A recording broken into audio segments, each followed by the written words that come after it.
Hello there, my name is Annette with Sunbeam Fabric Art. Welcome to my channel. Check the description of this video for all of my links, but here is an example of diamond fabric from 1815.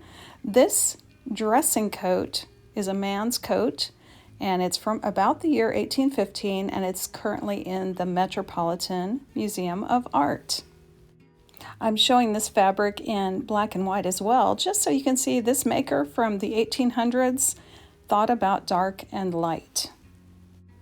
Ever since I saw this, I've been obsessed with making some diamond fabric to specifically make clothing.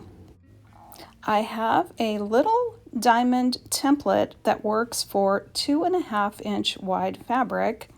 What I want to do in this video today, though, is show you how you can make your own diamond template as well. If you don't want to use a pre-made template, maybe you want 5-inch wide diamonds. For this sample today, I'm going to be using a 2.5-inch template. So how you would make this is you'd have your little cardboard or whatever you're going to use for your template.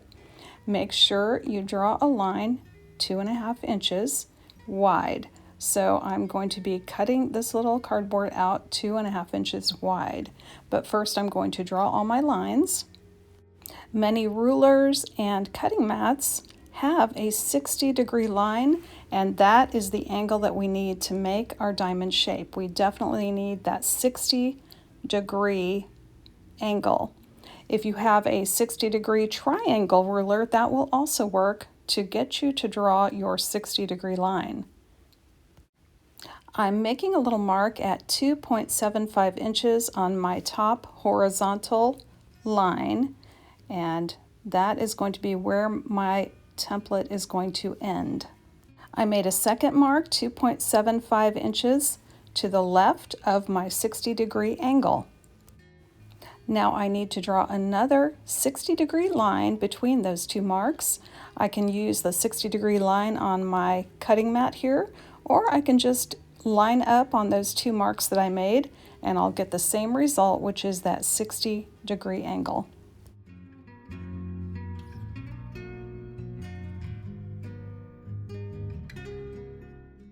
The last thing I'm going to do here is draw a little notch, and that notch is going to be 1/4 inch in from the point of my diamond. And the reason we're doing that is to make a nice fit when we put our pieces together. Here you can see I've cut out the diamond, and next I'm going to be drawing the lines for these notches, and then I will cut off the notch.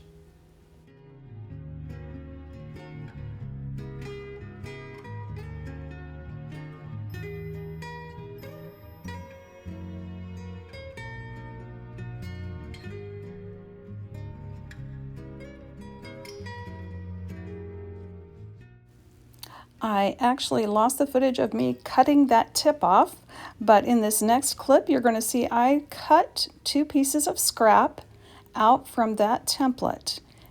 I stitched them together, and you can see that notch allows you to line that up just perfectly so you get a nice straight strip of diamonds. And remember, you can make your strips as wide as you want to. You can use any size of scrap. The important thing to remember is that 60-degree angle and adding that 1/4 inch length on those horizontal lines to allow for that notch.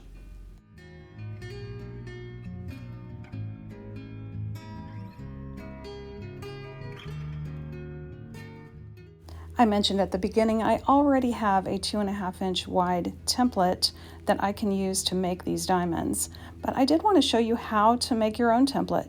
You don't have to buy a template, it's just a matter of knowing the angles. And also, if you want to make bigger diamonds or smaller diamonds, oh no, I can't imagine making smaller diamonds, that would be crazy.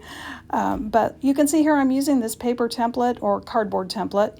I'm just drawing those lines on my stack of fabric, and then I'm going to go back over this stack of fabric and cut out my diamonds. The nice thing about a diamond is it's the same on both sides, so you can have folds in your fabric. It doesn't matter, the diamond's going to turn out the exact same, whether it's right side up or wrong side up.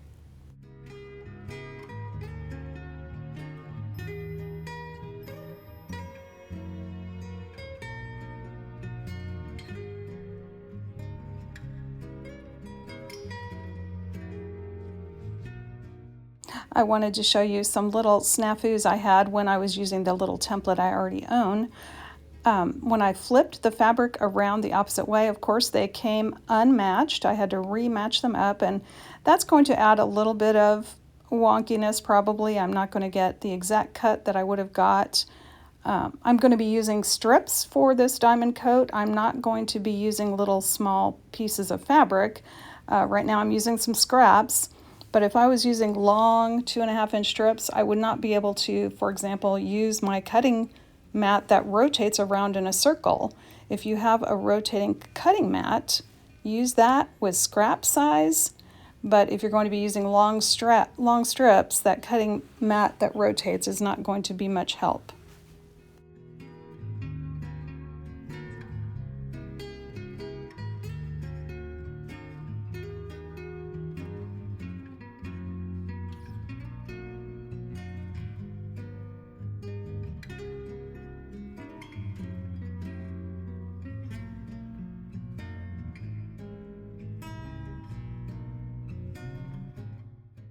I stacked up a few pieces of my green fabric. It's 2.5-inch wide strips. The first thing I did was line it up on my cutting mat, and I drew my first 60-degree line using the lines on my cutting mat. Then I got out my little paper template and drew more lines. I found it easier to cut through layers with a heavier ruler, so I did use my ruler template to cut. I lined up these diamonds on a vertical line on my cutting mat, and that gave me an easy way to cut off that 1/4-inch notch on both sides.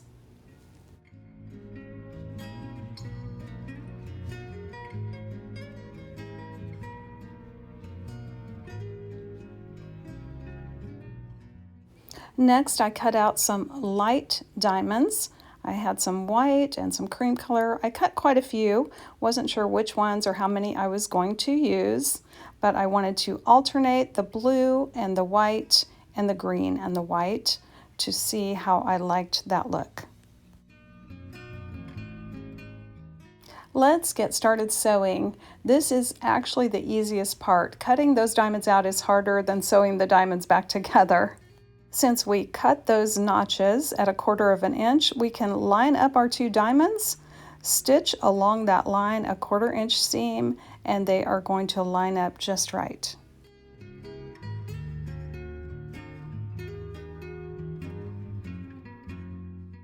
I'm a big fan of chain piecing, so I am going to put a few more together here.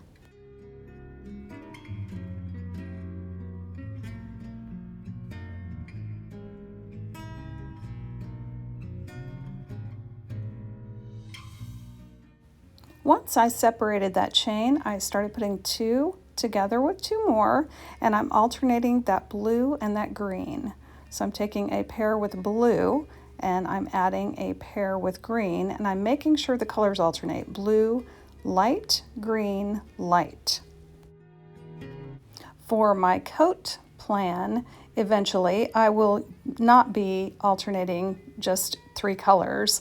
I will probably have more of a scrappy look, just alternating lights and darks.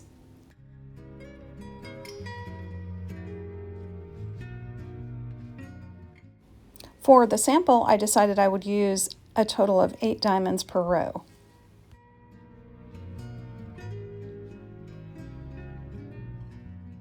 I separated the second chain and I started putting 4 together with 4 more diamonds to get 8.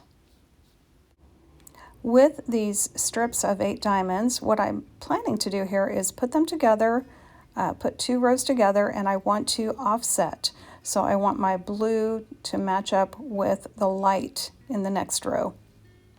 To make this work out better, I'm going to go ahead and press all these strips nice and flat. I'm not too worried about which direction I'm pressing them. They're not going to match up exactly anyway because those seams are at a 60-degree angle. I am going to clip my rows together, and I'm making sure that where they meet up overlaps exactly 1/4 of an inch. So one seam is going to overlap 1/4 of an inch, and that way when I stitch my 1/4 inch seam, those seams will be right on. They will be right even with each other. I only clipped that first joining, and then on the fly I'm making sure that everything is lining up pretty closely.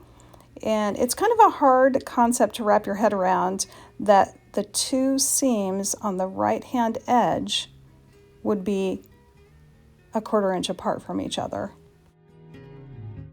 If you've never made anything like this before where you're doing these angles, I would suggest taking 4 diamonds, putting 2 together, and then putting 2 separate ones together, and then put those together in a 4 patch and work on that angle.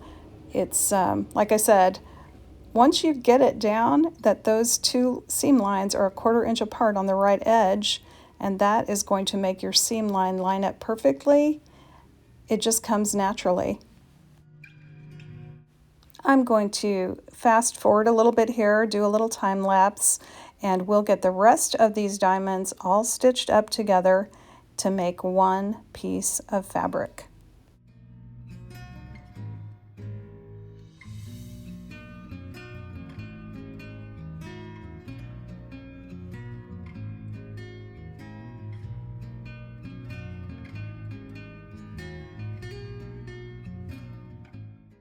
Well, here is a look at my finished small practice piece of fabric. I am excited about this. I love the way it turned out. It was easy to do. And by turning this so the diamonds are going vertically the way I want, based on that coat from 1815, I know about how many diamonds I'm going to need vertically to make 44-inch wide fabric. Based on the size of coat I would make for myself, any pattern I would use or get, a 44-inch width fabric should be plenty to cut out my sleeves, my top of my coat, and my bottom of my coat.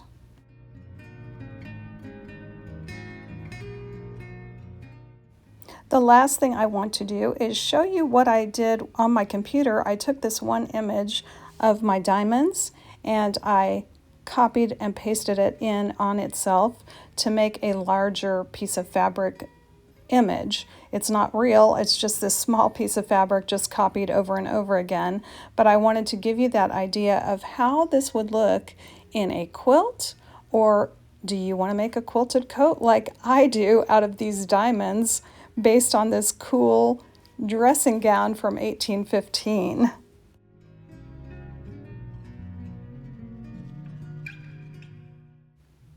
Thanks so much for joining me today. I hope you enjoyed this little tutorial, and I hope to see you back again real soon.